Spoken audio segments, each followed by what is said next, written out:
श्री त्रिलोक चंद छाबड़ा। यह मेरे भारत की छोटी सी एक झांकी है। अभी तो जमीन में नींव भरी है, शीश महल तो बाकी है। मिशन आर्थिक आजादी के जनक श्री त्रिलोक चंद छाबड़ा जी का जन्म सन 1957 में राजस्थान के अजमेर जिले के एक छोटे से गांव नानसी में हुआ। पिता मोहनलाल जी गांव में एक छोटा सा जनरल स्टोर चलाते थे। माता धापू देवी गृहिणी थी। 6 भाई बहनों में से श्री टी.सी. छाबड़ा जी तीसरे नंबर के पुत्र हैं। अपनी प्रारंभिक शिक्षा इन्होंने अपने गांव में और उच्च शिक्षा जयपुर में पूरी की। विलक्षण प्रतिभा के धनी श्री त्रिलोक चंद छाबड़ा जी सफल व्यवसायी के साथ साथ एक संगीतकार, गीतकार, लेखक और एक अच्छे वक्ता भी हैं। मेरी शादी बचपन में जल्दी हो गई थी और 77 में हुई और बहुत ही सरल और स्वभाव के और अच्छे स्वभाव के मुझे मेरे हस्बैंड मिले। हम एक भिलवाड़ा आए और फिर 2000 में ये जो सिस्टम है आरसीएम चालू किया। आई वॉज 18 ईयर्स जब आरसीएम की शुरुआत हुई और हमारे सामने ये सब चीज़ें हो रही थी जब हम एजुकेशन में थे और हमारे पापा ने बिजनेस स्टार्ट किया था और वो शुरू से बहुत ही सिंपल पर्सन रहे, तो उनका जो स्टाइल ऑफ बिजनेस था वो भी बहुत सिंपल था। But at the same time वो ये जो उनका एक प्रिंसिपल है कि things should be in a very organised manner. Trilok Chand Chhabra ji को मैं लगभग पिछले 27 सालों से जानता हूं और उनके सानिध्य में मैंने काम भी किया है। छाबड़ा जी की जो सबसे पहली क्वालिटी है कि या तो लोगों पे जिन लोगों पे भी जो विश्वास करते हैं उन लोगों पर पूरा बिलीव करते हैं, और दूसरे उनकी जो क्वालिटी है कि वो किसी काम को करने की जब ठान लेते हैं तो उस काम को किसी भी हालात में उसको पूरा करते हैं।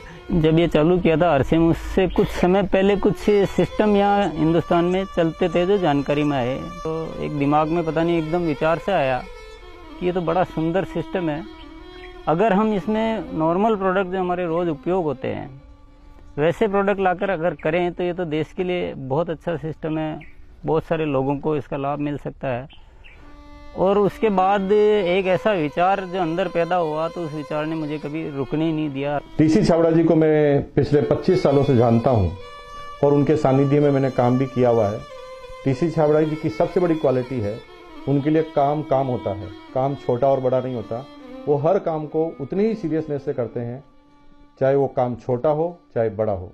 मुझे याद है जब आरसीएम की सबसे पहली मीटिंग हुई थी, एकदम फर्स्ट मीटिंग, मैं उस मीटिंग में प्रेजेंट थी और वो एक पेड़ के नीचे बाहर मीटिंग हुई थी जहाँ पे मुश्किल से शायद 20 लोग बैठे होंगे। क्या मालूम, इनसे पहली बार मिलते ही मुझे लगा कि कुछ विशेष व्यक्ति है ये, जो बोल दिया एक बार फिर वो याद है, वो एक कंप्यूटराइज काम हो गया। मेरी एक नेचर है कि मुझे अगर कोई चीज़ अच्छे से समझ में आ गई, मैं कन्विंस हूँ कि हाँ ये जिंदगी में सही है या ये काम सही है, तो मैं फिर किसी के रोके रुकता नहीं हूँ। तो आरसीएम की भी यही कहानी है। शुरू में सबने मना किया, परिवार वालों ने भी मना किया, दोस्तों ने भी मना किया, बहुत सारी चीज़ें भी हुई, लेकिन मैं कन्विंस था, मुझे समझ में आ गया था कि ये सिस्टम है, इसको देश को इसकी ज़रूरत है, आम आदमी की ज़रूरत है। वो हमेशा एक ही चीज़ बोलते हैं लाइफ में कि चाहे दुनिया कहीं पे भी कुछ भी कर रही हो, चाहे पूरी दुनिया भी अगर वो चीज़ कर रही है और अगर वो गलत है तो हमको उसका साथ नहीं देना चाहिए, हमको हमेशा सही चीज़ ही करनी चाहिए। जो उन्होंने अपने जबान से कहा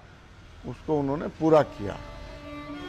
जबान के सच्चे ये उनमें मानता है। एमएलएम के नाम पर ज़्यादातर कंपनियां कुछ महंगे प्रोडक्ट लाती है उसमें और ज़्यादा कुछ उसमें से बांटने की कोशिश करती है, और हम आरसीएम में ऐसे क्यों प्रोडक्ट लाते हैं जो बहुत कम रेट में होते हैं। बहुत ज़्यादा इधर कुछ चीज़ों को हाई फाई करना या कुछ बहुत ज़्यादा हर कहीं खर्च कर देना, तो मेरे को कुछ महंगी चीज़ खरीदना पसंद नहीं है लाइफ में।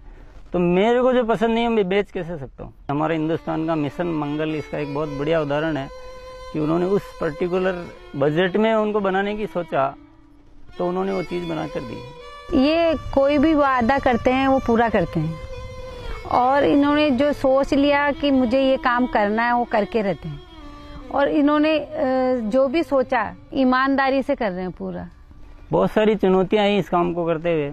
बहुत सारे लोगों ने साथ निभाने का वादा किया, साथ चले, काम को आगे बढ़ाया, फिर उनके मन में पता नहीं क्या लालच आया तो उन्होंने पूरा बाहर जाकर एक नई कंपनी शुरुआत की और पूरा आरसीएम पर अटैक करना चाहिए और आरसीएम के सारे लोगों को, सारे सिस्टम को तोड़ने की एक बार नहीं कई बार बार ऐसे प्रयास हुए कि जब ऐसी घटना हुई है तब आरसीएम में बड़े निर्णय हुए हैं। जो सामान्य गति से चल रहा था उसमें एक मजबूती आई, एक बड़े निर्णय लेने की ताकत आई कि अब तो इसको करके ही रहना है। वो बहुत कम बोलते हैं और बोलते हैं वो एकदम सत्य और सीमित मात्रा में। डायरेक्ट सेलिंग सिस्टम में एक बहुत बड़ी बात सीखने को मिली कि लोगों को कभी भी आप ओवर कमिटमेंट मत करो। 2011 में जो हमारे साथ में ये गवर्नमेंट का हुआ उसमें बहुत अलग हमारे पर इफेक्ट हुआ उस चीज का कि ये भी होता है क्या लाइफ में ऐसा। और वो ये जो एक फेज था वो बिल्कुल बहुत कठिनाई का दौर था, बहुत खराब स्थिति से हमें गुजरना पड़ा। मेरे परिवार पर संकट आए और परिवार से ज़्यादा जो हमारे जो टीम है, हमारे जो इतना बड़ा हिंदुस्तान में परिवार बन चुका था, उसको सबको दिक्कतें आई। लेकिन एक मन में विश्वास था कि आखिर जो सत्य वो तो सामने आएगा। ऐसा ट्रैजिक पीरियड आया था कि पूरी दुनिया ने ही बोल सकते साथ छोड़ दिया। इनफैक्ट जो एकदम अपने बोलने के लिए होते हैं उन लोगों ने भी साथ छोड़ दिया।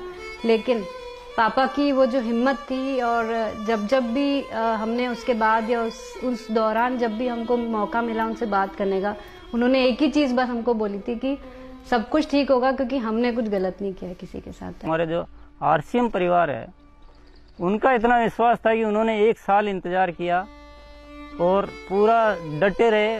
और जब उनका इतना विश्वास था तो उस विश्वास में इतनी ताकत आ गई और ये सब चीज़ें, जो भी संकट का समय था वो निकला और अब सब चीज़ें धीरे धीरे अच्छी हो रही है। ऐसे साथी मुझे इस सिस्टम की वजह से मिले। आज इतनी बड़ी सेना कह सकते हैं, इतना बड़ा परिवार कह सकते हैं देश के कोने कोने में, और उसमें इतने जो संस्कार बने हैं, ये हमारे लिए एक बहुत खुशी की बात है।